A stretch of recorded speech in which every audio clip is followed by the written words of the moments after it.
요한계시록 3장 1절에서 6절까지의 말씀 우리 한 목소리로 함께 봉독합니다. 사대 교회의 사자에게 편지하라. 하나님의 일곱 영과 일곱 별을 가지신 이가 이르시되 내가 내 행위를 아노니 내가 살았다 하는 이름은 가졌으나 죽은 자로다. 너는 일깨어 그 남은 바 죽게 된 것을 굳건하게 하라. 내 하나님 앞에 내 행위에 온전한 것을 찾지 못하였노니 그러므로 내가 어떻게 받았으며 어떻게 들었는지 생각하고 지켜 회개하라. 만일 일깨지 아니하면 내가 도둑같이 이르리니 어느 때에 내게 이르는지 내가 알지 못하리라. 그러나 사대에 그 옷을 더럽히지 아니한 자 몇 명이 내게 있어 흰 옷을 입고 나와 함께 다니리니 그들은 합당한 자인 연고라. 이기는 자는 이와 같이 흰 옷을 입을 것이요 내가 그 이름을 생명책에서 결코 지우지 아니하고 그 이름을 내 아버지 앞과 그의 천사들 앞에서 시인하리라. 귀 있는 자는 성령이 교회들에게 하시는 말씀을 들을지어다. 아멘. 할렐루야. 하나님의 은혜가 오늘 수요일에 또 주의 전으로 또 예배의 자리로 나온 우리 믿음의 가족들을 축복하고 또 환영합니다. 오늘은 이제 4대 교회에 대해서 말씀을 나눕니다. 4대 교회는 살았다 하나 죽은 교회라는 제목을 붙여봤습니다. 4대 교회가 어디에 있었는지, 이 4대라는 지역이 어디 있었는지 우리 지도를 한번 보겠습니다. 우리 화면상으로 보시는 분은 여기에 있고 우리 여기 계신 분들은 이쪽에 있습니다. 맨 위에 버가모 있고 그 다음에 두아디라, 우리 지난주에 말씀을 나눴던 두아디라, 그 밑에 이제 4대 교회가, 도시가, 거기에 교회가 있습니다. 또 이제 그 밑에 빌라델비아 교회가 있게 되고요. 계속해서 이 밤모섬에서 이 교회들을 바라보면서 이제 일곱 별, 이제 이 교회들을 바라보면서 이제 하나님이 주신 계시를 받아서 요한이 그렇게 지금 편지를 쓰고 있는 겁니다. 이 4대는 페르시아 또 이제 그리스, 로마 제국으로 바뀌면서 영향을 참 많이 받은 그러한 도시입니다. 근데 외부의 침략은 거의 없었습니다. 뭐 이단이 들끓는 지역도 아니었고요. 그래서 잘못된 이단 교리로 이 다른 도시들이 굉장히 힘들어했을 때 뭐 이 4대에는 뭐 그러한 영향력은 거의 없었습니다. 아주 강하고 부유하고 또 이렇게 나름대로 이제 큰 도시였죠. 근데 이 4대 교회는 또한 그곳에 있는 이 교회는 명성이 높았던 그런 교회입니다. 그런데 어쩐 일인지 이 주님은 소문이 날 만큼 유명한 이 교회를 향하여서 내가 너희들을 들여다봤더니 너희는 이미 죽었네 라고 말씀을 하는 겁니다. 요한계시록 3장 1절과 4절을 보면은 이렇게 말씀을 합니다. 먼저 1절 말씀 보면은 4대 교회의 사자에게 편지하라. 하나님의 일곱 영과 일곱 별을 가지신 이가 이르시되 내가 내 행위를 아노니 내가 살았다 하는 이름을 가졌으나 죽은 자로다. 또 4절입니다. 그러나 4대에 그 옷을 더럽히지 아니한 자 몇 명이 내게 있어 흰 옷을 입고 나와 함께 다니리니 그들은 합당한 자인 연고라. 이렇게 되어 있습니다. 저는 이 말씀을 읽으면서 무슨 생각이 들었는가 하면은 왜 4대 교회가 그렇게 좋은 교회라고 소문이 났을까라는 생각을 해보게 되는 것이죠. 교회는 큰 규모 또 교인 수 때문이 아니라 어쩌면은 이 성도 몇 명으로 인해서 좋은 소문이 날 수도 있겠다는 그런 생각을 해보게 됩니다. 교회 오는 분들의 이야기를 들어보면은 어떤 분들은 교회를 방문하고 나서 참 교회가 사랑이 많아요, 교회가 참 따뜻해요, 막 은혜가 넘쳐요, 이제 그렇게 표현하시는 분들이 있고, 어떤 분은 교회를 방문하셔서 뭐 사랑이 없어요, 좀 냉랭해요, 뭐 서로 관심 없어요, 좀 썰렁한 것 같아요, 뭐 이렇게 표현하는 분도 있습니다. 근데 재밌는 것은 뭔가 하면은 똑같은 교회를 놓고 이렇게 다른 표현들이 나온다는 것이죠. 그 왜 그럴까 생각을 해보면은 정말 교회가 따뜻하고 사랑이 넘치고 밝고 은혜가 있고 이렇게 표현하시는 분들은 그 성도를 만난 겁니다. 사랑이 있는 성도를 만난 것이고 따뜻한 성도를 만난 것이고 말씀 가운데 은혜 받는 성도를 만난 것인 것이죠. 그러다 보니까 그들의 모습을 보면서 이 교회는 따뜻한 교회구나, 사랑이 넘치는 교회구나, 와 그렇게 뭐 이렇게 은혜가 있는 교회구나, 그렇게 표현을 하는 겁니다. 반대 경우도 마찬가지죠. 하필 교회 와가지고 처음 만나는 첫 사람의 교회의 이미지가 굉장히 냉랭하고 찬바람 샥 불고, 이제 그런 사람을 만나게 되면은 이제 그렇게 표현을 하게 되는 것이죠. 그래서 저는 누구에게 전도를 받는가, 저 교회 와서 누구를 처음 만나게 되는가, 이게 참 중요하다는 생각이 듭니다. 근데 이게 또 문제가 있는 것이죠. 전체적인 교회의 모습과 실제적인 그들이 만나서 말하고 있는 소문이 나게 되는 그러한 교회 모습은 다를 수 있다는 겁니다. 그래서 저는 교회 크기와 교회 온도는 다르다라고 말씀을 드리고 싶습니다. 이 사람들이 느끼는 교회 이미지는 어쩌면 성도 몇 명에게 달려 있는 것이죠. 저는 우리 믿음교회는 모든 성도님들이 따뜻한 분이었으면 좋겠습니다. 새 가족이 왔을 때 어머 저 사람 누구야? 그러면서 우리끼리 숙닥거리는 것이 아니고 찾아가서 인사도 나누고, 저는 누군데 오늘 새로 오셨죠? 반갑습니다. 이 정도만 해도 되거든요. 근데 우리는 너무 우리끼리만 친한 것 같다는 생각이 들기도 하고, 그래서 좀 우리 새로 오시는 분들에게 대해서 또 관심도 가지고 뭐 또 인사도 하고 물어보기도 하고, 뭐 매주 오시니까 또 한 매주 인사하다 보면은 1년 52주인데 52번 만나면은 친해지지 않겠습니까? 아무리 모르는 사람도 52번 만나면은 친구가 될 정도인데, 우리도 그렇게 좀 따뜻한 성도, 그런 이미지를 가진 그런 성도들이 되었으면 좋겠습니다. 근데 이게 한두 명이 그러는 것도 중요한데 우리 모두가 그랬으면 좋겠다는 것이죠. 이 사대교회가 유명했던 이유도 바로 이런 이유가 아니었을까라는 생각을 해보는 거죠. 몇 명의 이 성숙한 성도들 때문이지 않을까라는 생각을 해보게 되는 겁니다. 왜냐하면 아까 그 말씀 중에 4절에 이렇게 말씀을 하죠. 그러나 사대에 그 옷을 더럽히지 아니한 자 몇 명이 내게 있어 흰 옷을 입고 나와 함께 다니리니 그들은 합당한 자인 연고라, 이렇게 말씀을 하고 있습니다. 이 말씀 때문에 이제 이렇게 생각을 하게 된 것이죠. 사대 교회의 명성은 사랑이 넘치고 성실하게 교회를 섬기고 이 경건한 이 몇 안 되는 성도들 때문에 그 소문이 났을 것이라는 생각을 해보게 됩니다. 그래서 주님께서 이 교회를 책망하실 때에 그 몇 명 외에는 모두 죽었다라고 선언을 합니다. 영어 성경에 보면은 You are dead라고 표현을 하고 있는 것이죠. 니네들은 죽었다라고 표현을 하는 겁니다. 요한계시록 3장 2절에 보면은 주님이 이렇게 말씀을 합니다. 너는 일깨어 그 남은 바 죽게 된 것을 굳건하게 하라.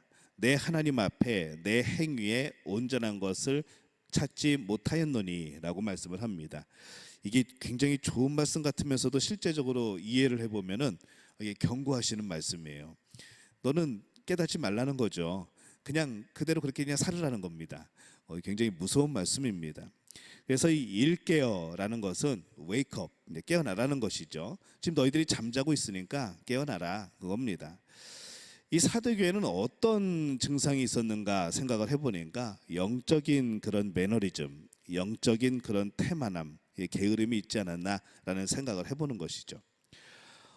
많은 성도들이 이제 은혜를 받고 예수님을 만나고 이렇게 간증을 합니다. 그리고 이제 한참 신앙생활이 지나고 처음엔 굉장히 뜨겁죠. 그리고 한참 지난 다음에 내 신앙을 돌이켜 보면서 이렇게 얘기하죠.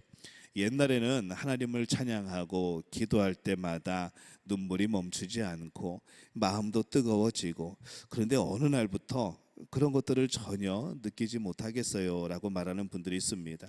찬양을 부르는데도 그 내용이 하나도 들어오지 않고 뭐 나랑 상관없는 그런 찬양처럼 느껴지고, 또 말씀과 기도 생활에도 관심이 없어지고, 뭐 그냥 한다고 해도 그냥 형식적이거나 그냥 그렇게 해왔으니까 습관적으로 별 생각 없이 그렇게 예배 드릴 때가 많아진 것 같아요 라는 그런 말을 듣게 됩니다.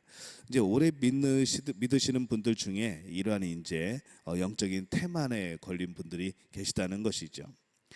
이처럼 내가 지금 뭘 하고 있는지, 내가 어떤 삶을 지금 살아가고 있는지, 내 영적인 상태가 어떤지 우리가 깨닫지 못하고 그냥 제자리만 맴돌고 있는 그런 신앙이 되고 있다면은 그것이 바로 영적인 태만함이라는 겁니다. 우리가 아무리 그 노래를 잘 모르고 그 음악을 별로 안 좋아해도 이 연애하는 남녀들의 그런 사랑을 노래하는 유행가 가사를 들으면은 어느 때는 이 복음성가보다도 굉장히 은혜로울 때가 있습니다. 우리 한때 이제 우리 한참 감성적이 되고 우리가 사춘기를 지나고 막 그러면서 그런 유행가 가사, 사실은 굉장히 어렵고 복잡한 그런 사랑 이야기인데 우리는 그 가사를 들으면서도 우리는 눈물을 흘리고 맞아 이게 진짜 사랑이야 그러면서 그런 시절이 있었던 것이죠. 하다못해 이 세상의 노래에도 그렇게 감동을 하고 그렇게 눈물을 흘리게 되고 이 마음의 여운이 남는데, 이 하나님이 그 아들을 보내셔서 우리를 죽게 하신 이 사랑의 노래에는 우리는 자꾸 이상하게 그 감동이, 그 눈물이, 그 애절함이 사라지는 것이죠. 그래서 이 사랑을 잊은, 하나님의 사랑을 잊어버린, 신앙생활에 너무나도 익숙해져 버린 이 성도들에게 가장 많이 걸리는 병이 바로 이 영적인 태만증입니다. 교회를 참 오래 다니신 분들이 많이 겪는 그런 병이기도 하죠. 모든 것이 당연하죠. 당연히 예배드리고 당연히 봉사하고 당연히 섬기고 당연히 헌금하고, 이 당연이라는 것, 이것이 기쁨으로 내가 하나님의 자녀이기 때문에 해야 되는 그런 감사와 사랑의 표현이 아니고 그냥 당연히 해야 되는 그런 의무처럼 신앙생활이 느껴지기 시작하면은 이 마음으로부터 고백되어지는 것이 점점 이제 식어지게 되는 것이죠. 우리가 처음에 바울이 되기 이전에 사울이 예수님을 만나서 그 눈에 비닐이 씌워져서 앞을 보지 못했던 것처럼 우리의 영적인 눈에도 이러한 것들이 씌워짐으로 말미암아 이 하나님을 온전히 보지 못하고 내가 신앙생활을 하는데 누구 앞에서 신앙생활을 하는 건지 모를 때가 우리는 꼭 만나게 된다는 겁니다. 은혜의 현장, 기적의 현장을 깨닫지 못하는 것이죠. 지금 막 은혜가 내리고 있고 지금 막 놀라운 하나님의 손길이 임하고 있고 기적이 일어나고 있는데 나만 모르게 되는 바로 그러한 병이 영적인 태만증입니다. 우리는 예배를 드릴 때 우리는 그런 공교회가 예수님을 주로 고백하고 세례를 받고 하나님을 찬양하고 그 구원을 찬양하는 그러한 예배, 하나님이 함께 하시는 그 예배를 공예배라고 하는데, 우리가 그 공예배, 공교회의 모든 예배에는 우리만이 아닌 하나님 나라에서 함께 그 예배가 드려진다고 우리는 표현을 합니다. 우리가 이 땅에서 예배를 드리고 있지만은 이 예배의 모습은 무엇인가 하면은 우리가 하나님의 나라에서 그 영원한 천국에서 날마다 펼쳐지는 하나님을 향한 영광의 예배이고 하나님을 향한 기쁨의 찬양이라는 것이죠. 그래서 우리는 지금 뭘 연습하는 것인가, 이 땅에서 뭘 하는 것인가 하면은 나중에 하늘나라 가가지고 하나님의 나라에서 하나님 앞에 계시고 우리는 그 영광을 찬양하는 그 예배를 지금 연습하고 있는 겁니다. 여기서 우리가 그 하나님의 영광된 예배를 경험하지 못하면은 천국 가서 하나님 나라 앞에서, 하나님 앞에서 어떻게 예배를 드리겠습니까? 그래서 우리가 예배하는 동시에 하나님의 나라에서도 예배가 진행되고 있는 겁니다. 그래서 우리는 그것을 천상의 예배라고 부르게 되죠. 근데 우리가 그 예배를 그렇게 이해하지 못하고 현장에 우리가 있지만은 이 영적인 감각이 어두워지고 눈이 어두워지고 마음이 닫히면은 아무리 천상에서 같이 예배가 드려지고 이 지구상의 온 교회가 하나님을 찬양하고 우리가 동일한 마음으로 한 하나님을 찬양하는 그 예배에 아무런 감동이 없게 되는 겁니다. 그냥 설교 조금 길어지면 굉장히 길게 느껴지고, 짧으면 또 오늘 왜 이렇게 짧지? 라고 생각이 되어지고, 오늘 찬양팀은 왜 또 틀리는가? 오늘 성가대는 왜 사람이 저거밖에 없는가? 뭐 이런저런 생각들이 우리 안에 있으면서 자꾸 예배가 방해되어지게 되는 것이죠. 예배는 내 안을 바라보는 겁니다. 내 안에가 지금 무엇이 역사하고 있는가? 나의 상태는 어떠한 것인가? 그리고 나의 이 거룩함과 성결한 마음을 가지고 나는 누구를 지금 찬양하고 누구를 기쁘게 하고 누구에게 영광을 돌리고 있는가. 항상 우리 예배 시간에는 이것이 우리가 점검이 되어야 되고 계속 체크가 되어야 되는 겁니다. 아무리 하나님께서 은혜를 주시고 싶어도 여러분들의 생각이 딴 데가 있으면은 은혜가 있을 방법이 없죠. 여러분들 누가 이렇게 음료수를 나눠주는데 그 음료수를 받으려면 어떻게 해야 되죠? 컵을 똑바로 들고 있어야죠. 컵을 뒤집어 들고 있으면은 그 음료수를 우리가 받아 먹을 수가 없습니다. 우리가 배식을 할 때에도 그릇을 똑바로 들고 있어야지, 그릇 덮어 놓으면은 나는 안 먹겠다는 것이죠. 우리의 마음이 항상 열려 있고 하나님을 향해서 받으려고 하는, 하나님의 말씀을 깨달으려고 하는 그런 노력들이 우리 안에 있어야 된다는 겁니다. 근데 예배가 그렇게 돼야 된다는 것이죠. 하나님께 영광 돌리려고 하고 그 은혜를 다시 한번 깨닫고 오늘 하나님께서 주시는 말씀이 무엇인가를 내 삶과 결부시켜서 그렇게 이해하려고 하는 것, 우리는 그 마음과 그 준비와 그 태도가 필요하다는 것이죠. 근데 이 영적인 태만함이 걸리면은 이게 되질 않는다는 겁니다. 날마다 예배하고 날마다 찬양하는데 내 마음은 뜨거워지지 않는 것이죠. 날마다 예배하고 날마다 섬기고 봉사하고 정말 내 삶을 다해서 헌금 드리는데 내 안에 채워지는 게 없다는 겁니다. 이 영적인 태만증인 것이죠. 이것이 첫 번째 증상입니다. 두 번째 증상은 무엇인가 하면은 하나님의 사랑을 잃어버렸을 때 나타나는 증상, 두 번째는 영적 기억 상실입니다. 요한계시록 3장 3절에 보면은 이런 말 표현이 있습니다. 어떻게 받았으며 어떻게 들었는지 생각하고, 이렇게 말씀을 하죠. 어떻게 말씀을 받았는지 생각을 해보라는 겁니다. 내가 어떻게 그 말씀을 받아서 은혜를 누리고 살았는지, 내가 그 말씀을 처음 접했을 때 그 은혜가 나에게 남아있는지 기억하라는 것이죠. 거꾸로 말하면 그겁니다. 왜 다 잊어버렸냐는 것이죠. 어떻게 그 은혜를 잃어버릴 수가 있냐는 그런 책망입니다. 어쩌다가 하나님을 섬기는 하나님의 자녀가 아니고 그냥 기독교인, 그냥 종교인처럼 가슴이 그렇게 황량한 그런 사막처럼 그렇게 되었느냐라고 물으시는 그런 예수님의 말씀인 겁니다. 어떻게 받았는지, 어떻게 들었는지, 어떻게 그 뜨거움을 경험하고 그 사랑에 감격했는지, 얼마나 기뻐했는지 왜 모두 잊어버렸느냐라는 그 말씀을 우리에게 주시는 것이죠. 그리고 우리에게 명령을 합니다. 생각하라, 기억하라는 것이죠. 기억해내라는 겁니다. 저는 이 말씀을 들을 때마다 그 영화의 라이언 킹의 장면이 생각이 납니다. 밀림의 왕이 사자인데 왕의 후계자인 이 삼바가 아직 어려가지고, 신바군요. 신바가 아직 어려가지고 굉장히 처음에는 시시한 존재로 그렇게 비춰집니다. 그래서 왕국을 떠나게 되죠. 왕국을 떠나서 멀리 도망갑니다. 근데 이 어린 사자 신바가 밀림의 왕으로 돌아오는 계기가 있었는데 아버지가 꿈속에 나타납니다. 사자가 나타났겠죠. 아버지가 꿈속에 나타나서 뭐라고 그러는가 하면은 아들에게 기억하라 라고 말을 합니다. 네 자신이 어떤 신분인지, 네가 어떤 존재인지를 기억하라고 아빠 사자가 꿈에 나타나서 말을 하죠. 그게 무슨 얘기일까요? 왕답게 살으라는 겁니다. 너는 왕이라는 겁니다. 그것을 잃어버리고 살았던 것이죠. 내가 무슨 왕인데, 나는 힘도 없고 나는 체력도 안 되고 뭐 그런 용맹한 그런 울음소리도 내지 못하고, 그런 신바가 그냥 나는 왕이 아니라고 생각하며 살았는데 그것을 깨닫게 된 거죠. 내가 왕이지, 내가 왕이었구나 라는 거죠. 우리도 마찬가지죠. 우리가 누구냐? 우리는 이 세상에서 맨날 얻어 터지며 사는 사람들이 아니라는 겁니다. 우리는 하나님의 자녀인 겁니다.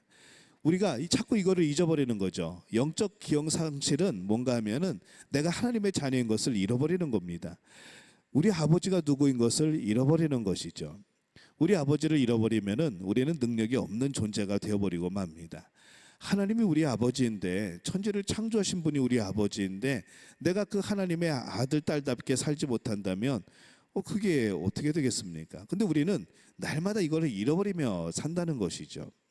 그래서 주님은 우리들에게 이렇게 말씀을 합니다. 너희가 어떻게 왕처럼 살았는지 기억해야 된다. 우리가 예수님을 만나고 하나님을 알게 되었을 때, 그 감격이 있었을 때, 하나님이 나를 자녀 삼아주심을 우리가 느끼고 깨닫게 되었을 때, 그때의 그 마음, 정말 세상 무서울 것이 없었고 두려울 것이 없었던 하나님의 자녀로서의 그 마음, 그 위치, 우리가 그것을 기억해내야 된다는 것이죠. 우리가 기억 상실증에서 깨어나기 위해서 어떤 은혜가 수천 년을 통과해서 우리에게 흘러왔는지 우리는 기억해야 됩니다. 에덴 동산에서 우리가 누구인지 잊어버렸죠. 하나님의 자녀였는데, 하나님의 사랑하시는 창조물이었는데, 정말 하나님의 생명을 이어받은 그러한 존재였는데, 그것이 죄로 인해서 덮여지고 가리워지고 정말 오랜 시간 동안 예수님의 그 독생자 아들을 보내신 그 은혜의 그 날이 올 때까지 우리는 얼마나 그것을 잊어버리고 살았고 죄인으로 살았고 또한 하나님을 아프게 하는 그런 삶을 살아왔는지 우리는 기억해야 된다는 것이죠. 참 대수술이 필요한 겁니다. 그리고 오늘 말씀하는 이 4대 교회 그리고 우리도 그러한 우리의 영적인 수술이 필요하다는 것이죠. 이 영적인 태만증 또 영적인 기억 상실증이라는 이 진단이 우리에게 내렸으면은 우리는 빨리 이제 치료 받아야죠. 우리는 이 수술 받아야 되는 겁니다. 근데 그 수술이 뭐고 그 치료가 무엇인가 하면은 회개라는 것이죠. 요한계시록 3장 3절에서 주님이 명령하신 이 회개는 우리가 생각하는 그런 회개가 아닙니다. 우리는 회개 그러면 무엇이라 생각하는가 하면은 하나님 앞에서 하나님 미안해요, 하나님 죄송해요, I am sorry. 우리는 이것을 생각합니다. 근데 이것이 아니라는 것이죠. 회개는 180도 돌아서는 겁니다. 주님에게서 멀리 나온 만큼 다시 돌아가는 과정이라는 것이죠. 회개가 I'm sorry라고 끝나면은 그걸로 끝나는 게 아니라는 겁니다. 그 죄를 지었기까지 그렇게 하나님의 마음을 아프게 하기까지 우리는 그 오랜 시간 동안 그 많은 시간 동안 멀어져 왔다는 것이죠. 그럼 회개는 무엇인가? 내가 미안한 줄 알았다면, 내가 죄송한 줄 알았다면, 이것이 죄인 줄 알았다면은 우리의 마음을 돌이키고 하나님 앞에 회개하고 다시 원래 그 자리로 돌아가는 과정이 회개라는 것이죠. 그 자리에 머물러서 I'm sorry가 아니라 다시 주님께 돌아가는 것, 원래 있던 그 자리로 복귀해지는 것, 그것이 바로 회개라는 겁니다. 그래서 우리는 회개할 때 하나님 미안합니다 라고 끝나서는 안 된다는 것이죠. 영적인 수술, 이 회개는 그에 따른 회복 기간이 필요한 겁니다. 그 회복 기간을 잘 지내야 되는 것이죠. 우리가 큰 수술을 받으면은 수술이 끝나고 바로 일반 병실로 나오지 않습니다. 회복실이 있죠. 거기서 회복이 되어지고 그러고 나옵니다. 또 큰 수술을 하면은 바로 퇴원하지 않습니다. 하다못해 하루 이틀이라도 짧게는 그렇게라도 우리가 일단 머물러서 회복하는 것이죠. 그래서 이 수술 환자에게는 회복하는 시간들이 필요합니다. 우리가 이 건강한 그런 양분을 먹으면서 그런 기간을 가져야 되는 것이죠. 그런데 이 회개도 회복기가 필요하다는 겁니다. 미안해요 하나님이라고 기도하고 이제 다 해결됐다. 나는 회개했으니까 하나님이 용서해 주셨으니까 이제 끝. 나는 여전히 그 죄의 자리에 있고 나는 조금 더 변화되지 않고 하나님이 원하셨던 깨닫게 하셨던 그런 죄에 대해서 고백은 했지만 하나님 이거 죄네요 라고 고백은 했지만은 내 모습은 그대로인 정말 얄팍한 이런 회개가 우리는 그렇게 해서는 안 된다는 것이죠. 만약 그렇다고 한다면은 우리의 죄는 너무나도 가벼운 것이고 우리의 회개는 너무나도 가치 없는 그런 것이 되어버리고 맙니다. 하나님께 멀리 간 만큼 하나님으로부터 멀리 떠나온 만큼 우리는 다시 돌아가는 그 과정이 필요합니다. 그것이 회개라는 것이죠. 거기까지가 회개라는 겁니다. 그 다시 돌아가는 과정이 얼마나 힘들겠습니까? 그래서 우리가 하나님이 죄를 지적해 주실 때에는 빨리 돌아가야 되는 겁니다. 그때가 제일 좋은 시기라는 것이죠. 하나님이 깨닫게 해주셨던 그때가 나에게 가장 좋은 때라는 겁니다. 더 늦추면 늦출수록 우리는 하나님부터 점점 더 멀어지고 나중에 하나님으로 다시 돌아가게 되는 그 과정은 정말 힘들고 어렵고 또 내 그런 마음들을 내 모든 생각들을 깎아내야 되는 바로 그러한 과정이 또 기다리고 있다는 것이죠. 그래서 빨리 회개하고 빨리 돌아가자라는 것이 이 회개의 가장 중요한 포인트입니다. 한번 따라해 볼까요? 빨리 회개하고 빨리 돌아가자. 이것이 필요합니다. 병이 발견되면 빨리 치료를 해야죠. 중요한 것은 수술 받으면 결국은 회복된다는 겁니다. 수술 직후에는 나았다는 느낌이 없습니다. 수술하고 나왔는데 아유 시원해, 막 속이 후련해, 내 안에 있는 그 세포를 제거했더니 내가 몸이 가벼워졌어, 이런 분은 없습니다. 여전히 아프죠. 그것이 회복되는 기간 동안에 여전히 아픕니다. 근데 어느 정도의 회복 기간을 지나고 나면은 이전과는 다른 그런 건강을 찾게 되는 것이죠. 우리에게 모든 이런 수술이 필요하지 않겠습니까? 어떤 분들이 그런 이제 말을 합니다. 대형 교회들이, 큰 교회들이 왜 자꾸 더 커지나, 작은 교회들은 왜 자꾸 더 작아지나 그런 이유를 한번 생각해 본 적이 있는데 그 첫 번째가 이겁니다. 큰 교회는 교인 수가 많기 때문에 이런 일 저런 일로 귀찮게 하는 사람들이 없고 내가 있는 듯 없는 듯 그렇게 편안하게 다닐 수 있다는 것이죠. 익명이 가능하기 때문에 내가 주일날 예배 왔다 가도 아무도 나를 모르고 나는 내가 가고 싶을 때 가고 내가 안 가고 싶을 때 안 가고 내가 예배 드리고 싶을 때 드리고 내가 딴 데서도 예배 드리고 싶을 때 거길 가면 된다는 겁니다.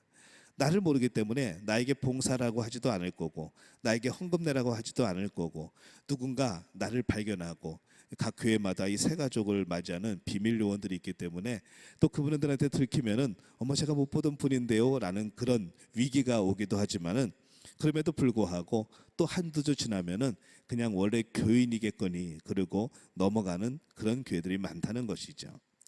그래서 대형 교회는 점점 그 익명성을 가지고 커지게 되고 작은 교회는 자꾸 드러나고 자꾸 들키고 그러다 보니까 점점 더 줄어들고 이런 것이 아니냐라는 그런 전체적인 의견들이 있습니다. 근데 정말 그렇게 생각한다면 그것은 이미 영적인 태만이고 영적인 기억 상실증에 걸려 있는 것이죠.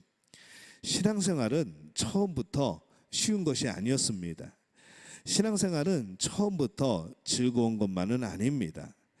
신앙생활 대충 해도 되니까 교회 마음 편히 있어도 되니까 그냥 큰 교회 나가서 그냥 조용하게 비밀 요원처럼 그렇게 신앙생활을 해야 된다라고 생각한다면은 그 영혼은 이미 심각한 상태라는 것이죠. 우리는 섬기는 일에 함께 해야 됩니다.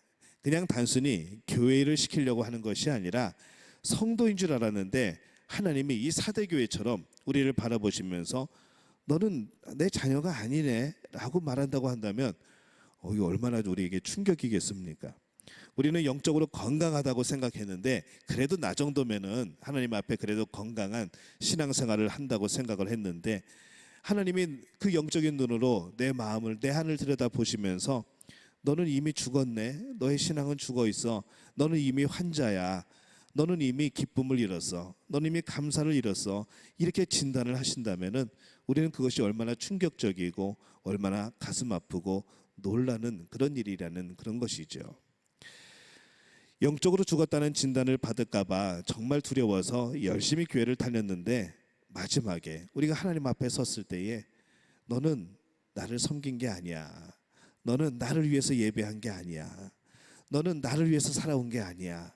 너는 이미 너의 영은 죽었어 라고 그렇게 진단을 받는다면은 정말 우리는 얼마나 그것이 마음 아프고 슬픈 일이겠습니까? 사실 두려운 것이죠. 우리가 그런 판정을 받을까봐 그런 심판을 받을까봐 저도 마찬가지입니다. 목사들도 마찬가지죠. 하나님 앞에 섰는데 평생을 헌신했는데 야, 넌 나를 위해서 헌신한 게 아니잖아.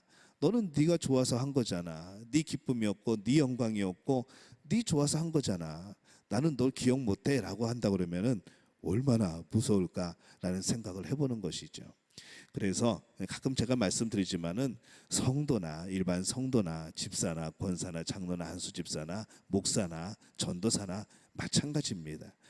목사기 때문에 장로기 때문에 전도사기 때문에 하나님 나라에 그냥 프리패스로 들어가는 것이 아니고 우리는 하나님 앞에서 1대1로 신앙생활을 하고 있다는 것이죠. 저에게 주신 직분은 이것이기 때문에 여기 있는 것이고 여러분은 여러분의 주신 직분과 직책대로 하나님이 그렇게 사용하는 것이고 하나님과의 1대1의 관계 속에서 하나님과의 1대1의 구원의 확신 속에서 우리는 하나님의 자녀로 하나님 나라의 백성으로 살아가게 된다는 겁니다. 누가 대신해 줄 수 없기 때문에 그게 마음이 아픈 것이죠. 그래서 전도가 아픈 마음을 가지고 하게 되는 겁니다. 내 자녀, 내가 정말 사랑하는 그 자녀, 내가 데리고 어렸을 때처럼 내가 데리고 학교 가고 내가 어디 좋은 데 데리고 가고 이런 식이 아니라는 것이죠. 그 아이 하나님과의 1대1의 관계 속에서 구원받아야 되고 예수님을 믿어야 되는 것이고 하나님의 자녀가 되어야 되는 겁니다. 옆에서 우리가 해줄 수 있는 것은 격려하고 독려하고 하나님을 섬겨야 돼. 하나님을 온전히 의지해야 돼. 너 구원받아야 돼. 예수님 영접해야 돼. 우리가 할 수 있는 것은 이 복음을 전하는 것이지 그 아이를 데리고 천국 안에 들어갈 수가 없다는 것이죠. 이게 얼마나 우리에게 아프고 힘든 일인 것인지, 그러기에 우리 가족이 예수님을 모른다는 것이 얼마나 우리에게 큰 아픔인 건지 우리는 이것을 깨달아야 된다는 겁니다. 그래서 우리들도 마찬가지죠. 오늘 이 사대교회처럼 하나님이 우리를 보실 때 어떻게 보실까? 나는 정말 하나님과의 1대1의 관계 속에서 내 모든 직분, 내 삶의 환경들 다 없애고 하나님과 나와 1대1로 섰을 때에 나는 그 하나님 앞에서 내 안에 있는 신앙을 고백할 수 있는가? 하나님께서 왜 너를 천국에 들여보내야 되냐고, 너를 왜 내 곁에 두어야 되냐고 물어보실 때 나는 그것에 대해서 정말 대답할 수 있는가? 이 성경 말씀에 의지하여서, 하나님이 주신 그 말씀에 의지하여서 나는 그 천국문을 통과할 수 있는가? 언제나 이런 점검이 우리에게 있어야 되고 그 확신이 우리에게 있어야 된다는 것이죠. 여러분, 혹시 그런 확신이 없다고 한다면은 조용히 저를 찾아오시기를 바랍니다. 같이 성경 찾아보고 같이 공부하자고요. 같이 우리의 마음을 다시 돌이켜서 내가 이런 사람이었구나, 내가 하나님의 자녀였구나, 내가 영적인 태만에 걸려서, 내가 영적인 기억 상실에 걸려서 내가 하나님의 자녀 아닌 것처럼, 내가 구원 못 받은 사람처럼 그렇게 살아왔는데 아니었구나. 이미 하나님은 나를 구원하셨고 예수님은 이미 내 마음에 오셨고 나와 함께 하시고 나를 영원한 천국으로 인도하시는 분이구나라는 것을 이 성경을 통해서 우리는 확신을 얻어야 된다는 것이죠. 그냥 잠자코 살아가다 보면, 그냥 이렇게 신앙생활 하다 보면 뭐 좋아지겠지, 뭐 언젠가는 깨달아지겠지, 언젠가는 깨달아지겠죠. 하나님이 계속 역사하실 테니까. 근데 그 언제가 언제냐는 거죠. 그 언제라는 시간, 내일이라는 시간, 내년이라는 시간, 다음이라는 시간은 우리의 시간이 아닌 겁니다. 그거는 하나님의 시간인 것이죠. 우리는 시간을 모릅니다. 그래서 우리가 하나님 앞에서 심판을 받지 않기 위하여서, 하나님 앞에서 나는 너 몰라 라는 그런 말씀을 듣지 않기 위해서 우리는 대충대충 살면 안 된다는 것이죠. 교회 안에서 쉽게 대충대충 헌신하지 않아도 되니까 하는 마음으로 그렇게 몰려드는 교회들, 정말 인원수는 많고 사람은 많지만은 과연 하나님이 기뻐하시는 그런 모습일까, 그런 생각을 해보게 됩니다. 예수님이 십자가에 못 박혀 돌아가시기 전에 유월절 만찬 자리에서 너희 중 한 사람이 나를 팔 것이다 라고 말씀을 합니다. 제자들은 모두 다 물어보죠. 예수님, 나는 아니죠? 라고 모두 다 물어봅니다. 설마 제가 배반을 할까요? 그런 생각을 했죠. 근데 이런 와중에 한 명만큼은 자신이 별 상관없다고 생각을 했을 겁니다. 가룟 유다가 그랬겠죠. 저에게는 나랑 상관없는 일이야. 본인이 팔고 있는데, 예수님을 배신하고 입이 배신하고 있는데 나는 상관없는 일이라고, 나는 아니라고, 그렇게 그는 생각을 했을 겁니다. 혹시 우리들 중에서도 나보고 하는 말인가 하는 생각하는 그런 분들도 있을 겁니다. 회개를 말하면 회개할 필요가 전혀 없는 분들, 그런 분들 같은 분들이 더 도전을 받게 됩니다. 여러분들은 어떻습니까? 이 회개하라, 이 말씀에 어떻게 반응이 되어지십니까? 나는 회개할 게 없는 것 같은데 그렇게 느껴지십니까? 아니면 내 안에 그런 부족한 면들, 내 안에 정말 하나님께 멀어져 왔음에도 불구하고 그것을 깨닫지 못하던 이 죄의 영적인 어둠의 상태, 이것이 발견되어지고 또 회개할 필요성을 느껴지십니까? 주님은 비록 사대교회에 참 이 충격적인 진단을 내리셨지만은 교회를 향한 마지막 격려를 하십니다. 요한계시록 3장 5절에 보면은 이렇게 말씀하죠. 우리 함께 읽습니다. 이기는 자는 이와 같이 흰 옷을 입을 것이요 내가 그 이름을 생명책에서 결코 지우지 아니하고 그 이름을 내 아버지 앞과 그의 천사들 앞에서 시인하리라, 이렇게 말씀을 합니다. 한 겨울에 우리가 가끔 영화에서 보죠. 이제 높은 산에 올라갔는데 길을 잃어버립니다. 뭐 폭풍 때문에 내려가지도 못하고 올라가지도 못하고 거기서 이제 밤을 새야 되죠. 추위에 떨고 있는데 그 중에 항상 이런 대사가 나옵니다. 야, 잠들면 안 돼. 그러면서 서로를 계속 깨웁니다. 계속 눈은 감기고 몸은 얼어가고, 여기서 이제 잠들면 죽는 것이죠. 그래서 서로 일어나라고, 잠들면 죽는다고 그렇게 막 옛날 이야기도 꺼내고 재밌는 이야기도 꺼내고 막 그러면서 서로 잠자지 못하게 그렇게 막 서로를 깨우는 모습들이 나옵니다. 우리가 그래야 된다는 것이죠. 야, 잠들면 안 돼. 깨어 있어야 돼. 영적인 기억상실 질환에 걸리면 안 돼. 영적으로 태만해지면 안 돼. 서로 힘을 내야 돼. 우리 같이 하자. 이런 이야기들이 서로가 격려하는 이런 모습들이 있어야 된다는 겁니다. 주님은 이 요한계시록을 통하여서 이 사대 교회와 우리들에게 그렇게 말씀하고 있습니다. 잠들지 않고 깨어 있다면, 너희들이 그렇게 서로 독려하면서 깨어 있을 수 있다면 흰 옷을 입히고 생명책에서 그 이름을 지우지 않을 것이다 라고 말씀을 합니다. 여러분, 이 말씀이 시시하게 느껴집니까? 겨우 그건가요? 흰 옷을 입혀주고 그 책에서 이름 안 지우는 거, 그게 그렇게 대단한 건가요? 근데 이 깨어있는 자가 생명책에서 그 이름을 지우지 않겠다는 거, 이것은 정말로 우리에게 감격이고 참 기쁜 일인 것이죠. 우리가 어느 때 이런 경험을 했는가 하면은 대학 시험 볼 때 뭐 요즘에는 이렇게 검색해 보면 금방 합격 불합격 뜨게 되죠. 예전에 학교 다니신 분들은 학교에 가면은 이제 붙어 있습니다. 학교 교문에 딱 붙어 있죠. 합격자 발표 명단, 학번 써 있고, 수험 번호 써 있고, 이름 써 있고, 과 써 있고. 그거를 찾아보는 기분이 굉장히 삼삼합니다. 시험에 합격자 발표가 나가지고 그 앞에 가가지고 그 수많은 몇천 명의 이름 중에 내 이름 찾는 겁니다. 가서 직접 확인을 하죠. 하나씩 수험 번호 가면서 내 이름이 있는가. 먼저 번호를 보면서 내 번호 차례가 오면은 점점 마음이 졸여지죠. 그러고 나서 내 번호가 보였을 때 설마 번호가 잘못 나오진 않았을까? 그 옆에 보면은 내 이름이 있고 그 옆에 내가 지원한 과가 있고, 합격자 명단에 내 이름을 발견한 순간에 얼마나 기쁘고 얼마나 감사하고 얼마나 그동안 고생한 것들이 생각나면서 막 기쁨이 나고 눈물이 나겠습니까? 이 경험자들은 아실 겁니다. 아이들이 대학에 이제 입시 원서를 넣고 명단에 이제 컴퓨터로 조회해보고 그러면서도 그 이름 나오면은 그냥 그 당시에는 환호성을 지르고 막 기쁜 것이죠. 만약에 그 명단에 내 이름이 없다면, 내 수험 번호가 나와야 되는데 건너뛴다면, 내 이름이 나와야 되는데 내 이름은 도저히 찾을 수 없다면 그 얼마나 마음이 아프고 눈물이 나고 슬프겠습니까? 대학은 다시 준비하면 됩니다. 대학은 다시 시험 보면 됩니다. 다시 노력하면 되죠.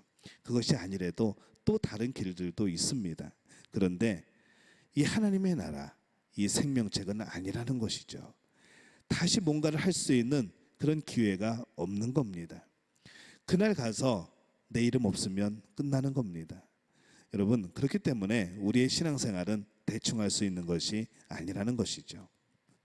반대로 우리가 하나님 앞에 갔는데 하나님 앞에 있는 그 생명책에 내 이름이 딱 기록되어 있다면, 예수님이 나에게 붙여주신 별명과 내가 행한 모든 일들에 대해서 예수님이 기억하고 있는 내용들이 거기에 적혀 있다면, 정말 예수님이 나를 너무 사랑하셔가지고 내 이름 앞에다가 하트 모양을 하나 딱 그려놓으셨다면 우리는 얼마나 기쁠까라는 생각을 해보는 것이죠. 뭐 그냥 감격의 그런 순간이겠죠. 뭐 할렐루야가 저절로 나올 겁니다. 은혜가 넘치게 되겠죠. 우리가 그런 신앙생활을 해야 되지 않겠습니까? 구약시대에 출애굽한 이스라엘 백성들이 광야에서 금송아지를 만듭니다. 그들은 그 금송아지가 자기들을 출애굽시킨 그런 신이라고 하면서 그 앞에서 음란한 짓을 하고 그렇게 기도를 하죠. 이에 크게 진노하신 하나님이 이렇게 말씀을 합니다. 나는 더 이상 얘네들하고 같이 못 가겠다. 너랑 나랑 모세한테 너랑 나랑 다시 시작하자라고 말씀을 합니다. 하나님 입장에서는 이 배은망덕한 백성들과 가나안 땅에 함께 갈 이유가 하나도 없는 것이죠. 근데 이때 모세가 뭐라고 기도를 합니까? 출애굽기 32장 32절에 보면은 이렇게 그가 기도를 합니다. 그들의 죄를 사하시옵소서. 그렇지 아니하시오면 원하건대 주께서 기록하신 책에서 내 이름을 지워버려 주옵소서. 이 기도는 정말로 대단한 기도입니다. 내 영혼을 포기하는 기도이거든요. 백성의 이름 대신에 자기 이름을 지워달라는 것은 죄를 대신 뒤집어 쓰겠다는 것이죠. 그러나 하나님은 이 기도를 듣지 않습니다. 불순종으로 어그러진 길을 가는 이런 방자한 백성들의 이름을 생명책에서 지우시지 않고자 이 모세보다도 더 아름답고 존귀한 이름을 준비를 하시죠. 그 역할은 모세가 할 일이 아니었다는 것이죠. 그 일을 누가 합니까? 바로 예수님이 하시는 겁니다. 자신의 생명을 버려서 우리를 구원하시고자 하는 것. 하나님, 내 이름을 차라리 지워주십시오. 하나님, 그리고 이 백성들 살려주십시오. 라는 그런 마음으로 십자가를 지신 분이 바로 예수님입니다. 모세의 이름 대신 주신 이름이 예수님이라는 것이죠. 생명책에 오늘 우리들의 이름이 기록되어 있다면 그것은 그 이유는 무엇일까요? 바로 예수님이 내 대신 죽으셨기 때문입니다. 이 사실만으로도 우리는 찬양 부를 때 우리의 가슴은 감격으로 벅차오르고 말씀을 듣는 귀가 열리고 우리의 예배는 하나님 앞에 정말 드림이 있는 그런 천상의 예배가 되어지는 것이죠. 저는 이 은혜가 우리 믿음교회에 있기를 바랍니다. 이름과 걸맞는 성도, 믿음교회 성도면은 믿음 하나는 끝내줘야죠. 믿음 하나는 끝내주는 장로가 되어야 되는 것이고, 믿음 하나만큼은 끝내주는 집사가 되어야 되는 것이고, 권사답고 목사답고 교회다운 그런 우리들이 되어야 되는 것이죠. 그래서 이 교회 이름 어떻게 정하냐에 따라서 교회가 참 부담스럽기도 합니다. 믿음교회면 정말 믿음 있는 교회가 되어야 되는 것이죠. 우리의 신앙생활도 마찬가지입니다.